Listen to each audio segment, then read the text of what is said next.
नमस्कार दोस्तों। आज हम बात करने वाले हैं एक ऐसे इंसान की जिसने आज से करीब 600 साल पहले अंग्रेजी भाषा का चेहरा ही बदल दिया। एक ऐसा नाम जिसे हम सब फादर ऑफ इंग्लिश लिटरेचर के नाम से जानते हैं, जेफरी चौसर। तो चलिए इस महान लेखक और उनकी दुनिया को समझने के लिए एक सफर पर निकलते हैं, टाइम में थोड़ा पीछे। अब देखिए, किसी भी लेखक को समझने के लिए ना सबसे पहले उसके ज़माने को, उसके वक्त को समझना बहुत ज़रूरी होता है।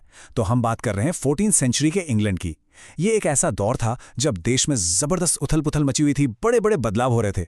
आप कह सकते हैं कि ये एक तूफ़ानी समय था और इसी तूफ़ान ने चौसर जैसे लेखक को गढ़ा। जरा इस कोट को देखिए। ये उस दौर के किसान नेता जॉन बॉल के शब्द हैं। वो पूछ रहे हैं, जब आदम जमीन जोतता था और ईव चरखा चलाती थी, तब भला कौन जेंटलमैन था? सोचिए, कितना पावरफुल सवाल है। ये एक लाइन उस पूरी सदी के सोशल कॉन्फ्लिक्ट को दिखाती है, जहां पहली बार आम लोग, किसान लोग, अमीरों और ऊंचे तबके के लोगों से सवाल कर रहे थे कि ये ऊंच नीच आई कहां से। तो चौसर का इंग्लैंड ना एक बड़े ही अजीब विरोधाभास में जी रहा था। एक ही वक्त में एक साथ दो बिल्कुल उल्टी चीजें हो रही थी। एक तरफ देश एक हो रहा था और दूसरी तरफ वही देश अंदर ही अंदर टूट रहा था। इसे ऐसे समझिए, एक तरफ जबरदस्त राष्ट्रवाद की लहर थी, इंग्लैंड खुद को फ्रांस और रोम के असर से आजाद कर रहा था। पहली बार अंग्रेजी भाषा संसद की भाषा बन रही थी, एक नेशनल प्राइड वाली फीलिंग आ रही थी। लेकिन सिक्के का दूसरा पहलू यह था कि देश के अंदर अमीर और गरीब के बीच की खाई इतनी गहरी हो चुकी थी कि बस पूछिए मत। अमीरों की अय्याशी और किसानों पर टैक्स का बोझ, इसने बगावत की आग सुलगा दी थी। तो बाहर से राष्ट्रवाद और अंदर से गृहयुद्ध जैसे हालात। इसी ड्रामेटिक माहौल में चौसर पले बढ़े। तो अब सवाल आता है कि इस पूरी उथल-पुथल के बीच ये जेफरी चौसर आखिर थे कौन? वो सिर्फ एक कवि तो बिल्कुल नहीं थे। वो तो अपने उस कॉम्प्लेक्स टाइम का एक जीता जागता रिफ्लेक्शन थे। तो ये हैं हमारे आज के हीरो, जेफरी चौसर। उनका लाइफ स्पैन देखिए, करीब 1340 से 1400 तक। मतलब वो उस पूरी तूफानी सदी के एकदम बीचों बीच मौजूद थे। हर घटना को अपनी आंखों से देख रहे थे और एब्जॉर्ब कर रहे थे।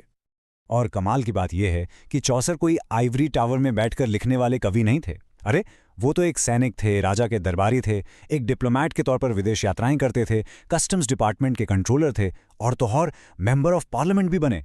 सोचिए जरा, उन्होंने कितनी तरह की जिंदगियां जी। और इन्हीं अलग अलग जॉब्स की वजह से उन्हें सोसाइटी के हर तबके के इंसान से मिलने का, उन्हें करीब से देखने का मौका मिला। यही एक्सपीरियंस, यही ऑब्जर्वेशन तो बाद में उनकी कहानियों का खजाना बना। ओके, तो ये तो हुई उनकी प्रोफेशनल लाइफ की बात। अब जरा उनके राइटिंग करियर को देखते हैं।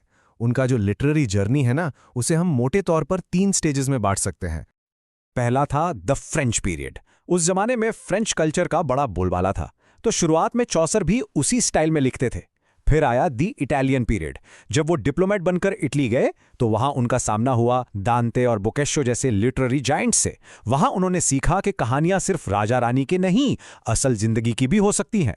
और फिर आया सबसे important phase, the English period. यहां आकर उन्होंने फ्रेंच रोमांस और इटालियन रियलिज्म को मिलाया और उसमें अपनी आवाज का तड़का लगाया, और यहीं से जन्म हुआ उनके मास्टरपीस का।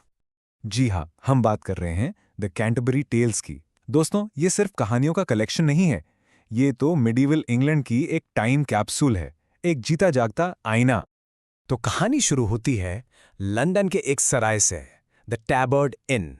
आप इसे ऐसे इमेजिन कीजिए जैसे आज के जमाने का कोई यात्रा पड़ा हो, कोई धर्मशाला, जहां अलग अलग तरह के लोग एक तीर्थ यात्रा पर जाने के लिए जमा हुए हैं। अब सफर लंबा था तो टाइम पास कैसे हो? तो सराय का जो मालिक था, बड़ा स्मार्ट आदमी, उसने एक जबरदस्त आइडिया दिया। उसने कहा, चलो एक स्टोरी टेलिंग कॉन्टेस्ट करते हैं। रूल्स बड़े सिंपल थे। हर कोई जाते हुए 2 कहानियां सुनाएगा और आते हुए 2। मैं खुद जज बनूंगा और जो जीतेगा उसे वापसी पर सबकी तरफ से एक ग्रैंड पार्टी मिलेगी। कितना ब्रिलियंट आइडिया था, है ना? बस इसी एक आइडिया ने इन सब अजनबियों को एक साथ बांध दिया। और यहीं पे चौसर ने एक गेम चेंजिंग काम किया, एक क्रांति ला दी। देखिए, उनसे पहले लिटरेचर में हीरो कौन होते थे? या तो बियोवुल्फ जैसे सुपर ह्यूमन योद्धा या रोलैंड जैसे परफेक्ट नायक। लेकिन चौसर के हीरो कौन थे? अरे, वो तो हमारे और आपके जैसे लोग थे। एक मोटा सा मजाकिया पादरी, एक बेचारा गरीब स्टूडेंट, एक जिंदा दिल बातूनी औरत। ये सब कैरेक्टर्स ऐसे हैं जैसे आपके पड़ोस में रहते हों, रियल, फ्लॉड, ह्यूमन।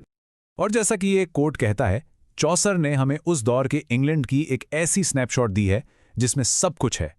मस्ती है, सिंपैथी है और जिंदगी को खुलकर जीने का जज्बा है। ये एक ऐसी तस्वीर है जो कोई और किताब हमें नहीं दे पाई। द कैंटरबरी टेल्स पढ़ते हुए लगता है कि हम खुद उस 14th सेंचुरी में पहुंच गए हैं। तो अब आते हैं सबसे बड़े सवाल पर, चौसर की लेगेसी क्या है?